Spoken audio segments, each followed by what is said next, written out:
ہر بندہ یہ سمجھتا ہے کہ میرا جو دین، میرا جو مذہب، میرا جو عقیدہ ہے یہ درست ہے۔ اب اگر یہ مختلف ہے تو ایمان کی صحت کے لیے کون سا ایسا آلہ ہے کہ جس پر اس کو تولا جائے اور پتہ چل جائے کہ بھائی یہ والا ایمان جو ہے یہ صحیح ہے اور باقی یہ والا ایمان غلط ہے؟ بظاہر کوئی ترمامیٹر، کوئی میٹر، کوئی کلوگرام، کوئی ایسا چیز تو نہیں ہے، لیکن اللہ تعالیٰ نے قرآن مجید کے اندر اس کے لیے ایک آلے کا انتخاب کر دیا ہے کہ کون سا ایمان ہے جو میرے ہاں قبول ہے۔ اللہ تعالیٰ نے قرآن مجید کے پہلے پارے کے آخری صفحے پہ 16 لائن کے قرآن مجید میں سے 7ویں لائن کے اندر سورۃ البقرہ آیت نمبر 137 کے اندر اللہ تعالیٰ نے وہ آلہ بتا دیا کہ میرے ہاں کون سا ایمان قابل قبول ہے۔ اللہ تعالیٰ نے فرمایا فَإِنْ آمَنُوا بِمِثْلِ مَا آمَنْتُمْ بِهِ فَقَدِ اهْتَدَوْا وَإِنْ تَوَلَّوْا فَإِنَّمَا هُمْ فِي شِقَاقٍ۔ اللہ تعالیٰ صحابہ سے مخاطب ہو کر فرما رہے ہیں اگر یہ لوگ ایمان لائے، مشرکین کی طرف اشارہ ہے، جو اس وقت یہود تھے ان کی طرف اشارہ ہے، اور آج کل کے لوگوں کی طرف بھی اشارہ ہے کہ اگر یہ لوگ ایمان لائیں بِمِثْلِ مَا آمَنْتُمْ، اس ایمان کی طرح کہ جس طرح ایمان تم لوگ لائے ہو۔ صحابہ کو مخاطب ہو کر اللہ تعالیٰ فرماتے ہیں اگر یہ لوگ ایمان لائے جس طرح کہ تم لوگ ایمان لائے ہو فَقَدِ اهْتَدَوْا، تو یہ لوگ ہدایت یافتہ ہوں گے، سمجھو کہ یہ لوگ ہدایت پا گئے۔ وَإِن تَوَلَّوْا، اور اگر یہ لوگ اس سے منہ پھیر لے فَإِنَّمَا هُمْ فِي شِقَاقٍ، تو یہ لوگ گمراہی، ضلالت کے اندر ہے۔ اب یہاں اللہ تعالیٰ نے ہمیں اعلیٰ بتا دیا ہے کہ وہ ایمان جو میرے ہاں قبول ہے وہ ایمان ہے کہ جو صحابہ کے جیسے ایمان ہوگا۔ صحابہ کو اللہ تعالیٰ نے ہمارے لیے اعلیٰ بنا دیا ہے کہ اپنے ایمان کو صحابہ کی ایمان پر تولو۔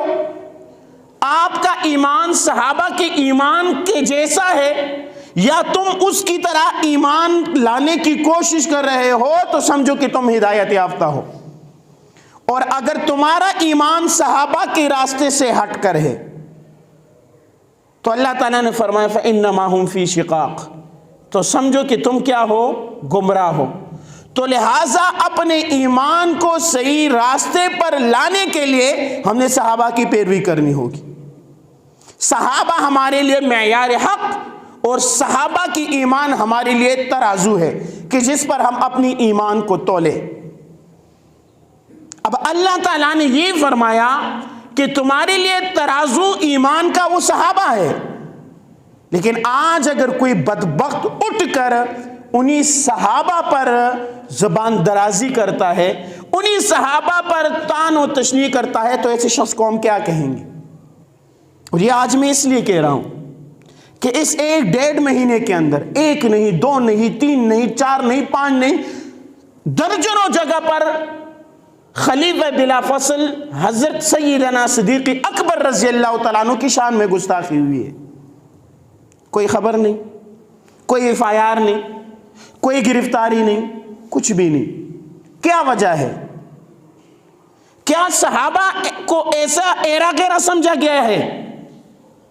کیا صحابہ کو لاوارث کر دیا گیا ہے؟ یا ہمارے ایمان کا امتحان لیا جا رہا ہے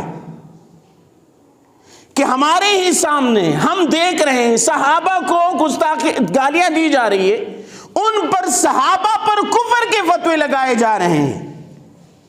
ایسی ویڈیوز بھی موجود ہے کہ ایک بندہ سرعام ایک بڑے محفل کے سامنے بیٹھا ہوا ہے اور حضرت ابوبکر صدیق کو نعوذ باللہ کافر کہتا ہے، اس کے خلاف ایکشن نہیں لی جاتی۔ اس کے لیے بھی یہ ٹالیموری کے اندر، آپ کے پڑوس میں ٹالیموری کے اندر پرسوں ایک لڑکے نے گستاخی کی حضرت ابوبکر صدیق اور حضرت عمر رضی اللہ تعالیٰ عنہ کی۔ رات 10 بجے تک وہاں تانے کے باہر ہم دھرنا دے بیٹھے، تب جا کر ان کے خلاف ایف آئی آر درج ہوئی ہے۔ کیا وجہ ہے کہ صحابہ کو برا بلا کہنا یہ یوں ایک بیکار بات سی سمجھی گئی ہے، جبکہ قرآن ہمیں یہ کہتا ہے کہ تم مومن تب کہلاؤ گے کہ جب تمہارا ایمان صحابہ کے ایمان کے ترازو پہ تولا جائے۔ اور برا بلا بھی کس کو کہا جا رہا ہے؟ حضرت سیدنا صدیق اکبر رضی اللہ تعالیٰ عنہ کو، کہ اہل سنت والجماعت کے امت کا متفقہ فیصلہ یہ ہے کہ تمام انبیاء کے بعد پوری انسانیت میں سب سے افضل شخص جو ہے وہ سیدنا صدیق اکبر رضی اللہ تعالیٰ عنہ، اس پر کفر کے فتوے لگائے جا رہے ہیں۔ فتاوی شامی کے اندر لکھا ہے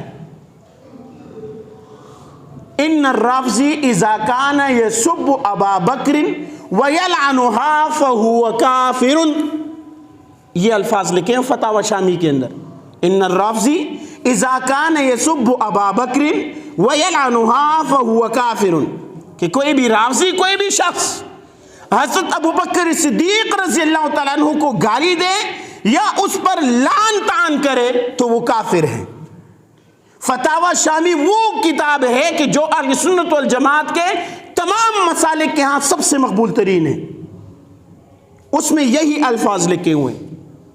فتاوی قاضی خان کے اندر لکھا ہوا ہے من سب ابا بکر فہو کافر، جس نے ابو بکر صدیق کو گالی دی تو وہ کافر ہے۔ فتاوی عالمگیریہ کے اندر، جس کو فتاوی ہندیہ بھی کہا جاتا ہے، فتاوی عالمگیریہ کے اندر لکھا ہے من انکر امامت ابا بکر فہو کافر وقال بعضها فهو مبتدع والصحیح انہ کافر۔ فتاوی عالمگیری کے اندر لکھا ہوا ہے کہ جو ابو بکر صدیق کی امامت کا انکار کر دے تو وہ کافر ہے۔ کہتے ہیں کہ بعض حضرات نے تو یہ کہا ہے کہ وہ کافر نہیں ہے، وہ مبتدع ہے، بدعتی ہے، فاسق فاجر ہے، لیکن کہا کہ صحیح قول یہ ہے کہ وہ بھی کافر ہے۔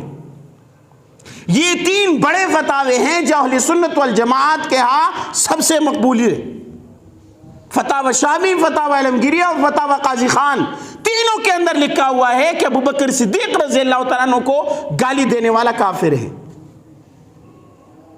اور افسوس اس بات پہ آتا ہے کہ پہلے تو ہمیں جو شخص گستاخی کرے، گالی دے، اس پر ایف آئی آر درج کرنے کے لیے ہمیں لمبی چوڑی جدوجہد کرنی پڑتی ہے، اور پھر یہ ہوتا ہے کہ اس کے گھنٹے بعد اور لوگ آ جاتے ہیں، ان کو چھڑانے کے لیے آ جاتے ہیں۔ اور افسوس مجھے اس بات پر آتا ہے، صحابہ صرف مولویوں کا میراث نہیں ہے، یہ بات نوٹ کر لو۔ تم لوگ کہتے ہو نا جنت کسی مولوی کی جاگیر نہیں ہے، مولویوں نے اپنے آپ کو جنت کا ٹھیکیدار سمجھا، خدا کی قسم سے نہیں ہے مولوی جنت کے جاگیردار، نہیں ہے مولوی جنت کے ٹھیکیدار، تم لوگ تو ہو۔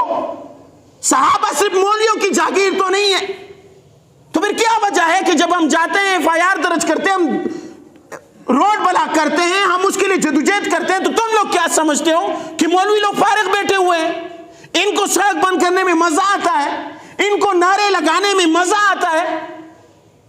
تو پھر تم لوگ کیوں نہیں جاتے ان صحابہ کے گستاخوں کے خلاف ایف آئی آر درج کرنے؟ تم لوگ کیوں نہیں جاتے ان کے خلاف آواز اٹھانے کے لیے؟ اور پھر بڑے دھڑلے سے کہتے ہیں مولوی نے اپنے آپ کو جنت کا ٹھیکیدار سمجھا ہوا ہے۔ مولوی جنت کا ٹھیکیدار نہیں، مولوی صحابہ کا ٹھیکیدار نہیں، مولوی صحابہ کے ناموس کا ٹھیکیدار نہیں، لیکن یاد رکھو مولوی جنت کا چوکیدار ہے، مولوی صحابہ کا چوکیدار ہے، اس کی چوکیداری کریں گے۔ اس کے لیے آپ لوگوں کو تانے دو مولویوں کو، لیکن یہی ہے جو آپ کی ایمان کے گرد باڑ لگا کر بیٹھے ہوئے ہیں۔ میں آپ لوگ میرے مزاج سے واقف ہے، میں یہ نہیں کہتا ہوں کہ ہر بندہ مولوی بنے، میں یہ نہیں کہتا ہوں کہ ہر بندہ قاری بنے، لیکن ہر بندہ، ہر مسلمان پکا مسلمان بنے، ہر مسلمان جس کا ایمان، اس کا ترازو یہ ہو۔ یہ آیت نمبر 137 سورۃ البقرہ، فَإِنْ آمَنُوا بِمِثْلِ مَا آمَنْتُمْ بِهِ، کہ اگر تم ایمان لانا چاہتے ہو تو تمہیں صحابہ کے جیسے ایمان لانا ہوگا۔ اور یاد رکھو خدا کی قسم سے، صحابہ اور ہم اور سرکار دو عالم صلی اللہ علیہ وسلم ہمارے درمیان اگر کوئی پل لگا ہوا ہے تو وہ صحابہ ہے. ہم تک قرآن پہنچا، صحابہ نے پہنچایا. ہم تک نماز پہنچا، قرآن نے پہنچایا. آپ صلی اللہ علیہ وسلم کا ہنسنا، چلنا، پھرنا، اٹھنا، بیٹھنا، کھانا، پینا، بولنا، سوچنا، سمجھنا، جہاد کرنا، سیاست کرنا، یہ سب اگر ہمیں کسی نے بتایا تو وہ صحابہ ہے. آج اگر اس پل پر کھلاڑیاں ماری جائے اور ہم پاؤں پہ پاؤں رکھ کر گھر میں آرام سے بیٹھے، ہم کہیں چلو مولوی جانے، مولویوں کا کام جانے، تو خدا کی قسم سے پھر حوض کوثر پر آپ صلی اللہ علیہ وسلم سے آنکھ ملانے کے ہم قابل نہیں رہیں گے. اور ہاں، میں یہ نہیں کہتا ہوں کہ آپ لوگ اٹھیں، آپ لوگ روڈیں بند کرنا شروع کر دیں، بلا وجہ روڈ بند کرنا شروع کر دیں. ہم اس بات کے بھی خلاف ہے کہ آپ اپنے قانون کو اپنے ہاتھ میں لیں، لیکن جو قانون ہے اس دروازے پر دستک تو دو، ان کو جگانے کی کوشش تو کرو. جب کسی صحابی کے شان میں گستاخی ہوتی ہے، یہ مت دیکھو کہ کوئی مولوی نکلے گا تو میں نکلوں گا، یہ مت دیکھو کہ کوئی نکلے گا میں نکلوں گا. آپ جا کر نکلیں، آپ تانے میں جائے FIR درج کروانے، آپ روڈ پہ جائیں. چینی، آٹا، دودھ مہنگی ہو تو آپ روڈ بند کر دیتے ہیں. بجلی دو گھنٹے نہ آئے تو آپ وابڈا کے دفتر پہنچ جاتے ہیں. صحابہ کی شان میں گستاخی ہو اور آپ گھر میں خراٹے ماریں، بے شرم کی بات ہے ہمارے لیے. لہٰذا میں نوجوانوں سے کہتا ہوں، آپ لوگ سوشل میڈیا استعمال کرتے ہیں، اور یہ گستاخیاں جو آج کل صحابہ کی ہو رہی ہے لگاتار سوشل میڈیا پر ہو رہی ہے. یہ جو تعلیموری کے اندر جس حرامی نے یہ گستاخی کی ہے نا، اس نے سوشل میڈیا پر کی، واٹس ایپ پر باقاعدہ سٹیٹس لگایا ہے ابوبکر صدیق رضی اللہ تعالیٰ عنہ اور حضرت عمر رضی اللہ تعالیٰ عنہ کے بارے میں بکواسات کی، اس نے باقاعدہ سٹیٹس لگایا ہے. تو آپ لوگ بجائے اس کے کہ اپنی سیلفیاں موبائل فونوں پر ڈاؤن لوڈ کرتے رہو، آپ لوگ بجائے اس کے کہ لطیفے اور گانے موبائلوں پہ ڈاؤن لوڈ کرتے رہو، آپ لوگ بجائے اس کے کہ یہ چیزیں دیکھتے رہو، خدا کا واسطہ ہے اس چیز سے اچھا کام بھی لو. اسلام کی دفاع بھی اس چیزوں سے کیا کرو. اسلام کا دفاع یہ نہیں ہے تم نے 2 رکعت نماز پڑھ لی اور پھر جا کے اپنے آپ کو جنت کا جو ہے وہ اپنے حقدار سمجھ لیا. اسلام کا دفاع بھی آپ نے کرنا ہے. نوجوانوں سے خصوصاً کہتا ہوں، آپ کے پاس موبائل ہے، صحابہ کی زندگی پڑھیں، اس پر آپ لگائیں، اپنے موبائلوں پر شیئر کریں ایک دوسرے کو، بجائے اس کے کہ آپ ایک دوسرے کو گانے بھیجیں، آپ ایک دوسرے کو لطیفے بھیجیں، آپ ایک دوسرے کو جو ہے ہنسی مذاق والے ویڈیوز بھیجیں. صحابہ کی زندگی بھیجو، قرآن کی آیتیں بھیجو. ایسا کوئی معاملہ ہوتا ہے تو اس پر آواز اٹھاؤ. صحابہ کے خلاف گستاخیاں کیوں ہو رہی ہے، اس پر آواز اٹھاؤ. ہم نے اس چیز کو جو ہے مذاق سمجھا ہوا ہے. صحابہ کی جو ہے گستاخیاں ہو رہی ہے. میں بارہا کہتا ہوں، میں یہ نہیں کہتا ہوں کہ صحابہ کی گستاخیاں جا کے کسی کو گردن سے پکڑے آپ مارے، نہیں. قانون موجود ہے، 295 298 298 ایک قانون موجود ہے کہ صحابہ کی گستاخی کرنے والے کے لیے کیا سزا ہے. اور پھر ابوبکر صدیق، اس کی تو فضائل مناقب انشاءاللہ اگلے جمعے میں بیان کر دوں گا، لیکن خود بھی کچھ پڑھو کہ صحابہ کی گستاخی کرنے والے کا کیا سزا ہونا چاہیے، ہمیں کیا کرنا چاہیے. تو لہٰذا سونا نہیں ہے،